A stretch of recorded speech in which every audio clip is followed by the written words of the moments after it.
வணக்கம்.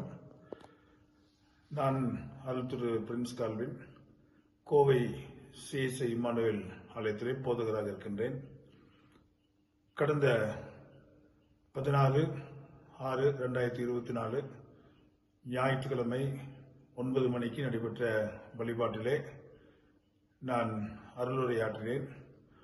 அப்பொழுது மூட நம்பிக்கைகளை குறித்தும் கலாச்சார சீரழிவை குறித்தும் பேசுகின்ற பொழுது ஒரு சில வார்த்தைகள் மாட்டு இறைச்சியை பற்றியும் அதுக்குரிய சமூக பார்வைகளை குறித்தும் நான் பேசினேன். அப்பொழுது ஒரு சில வார்த்தைகள் அதில் பதிவாகியிருந்தது.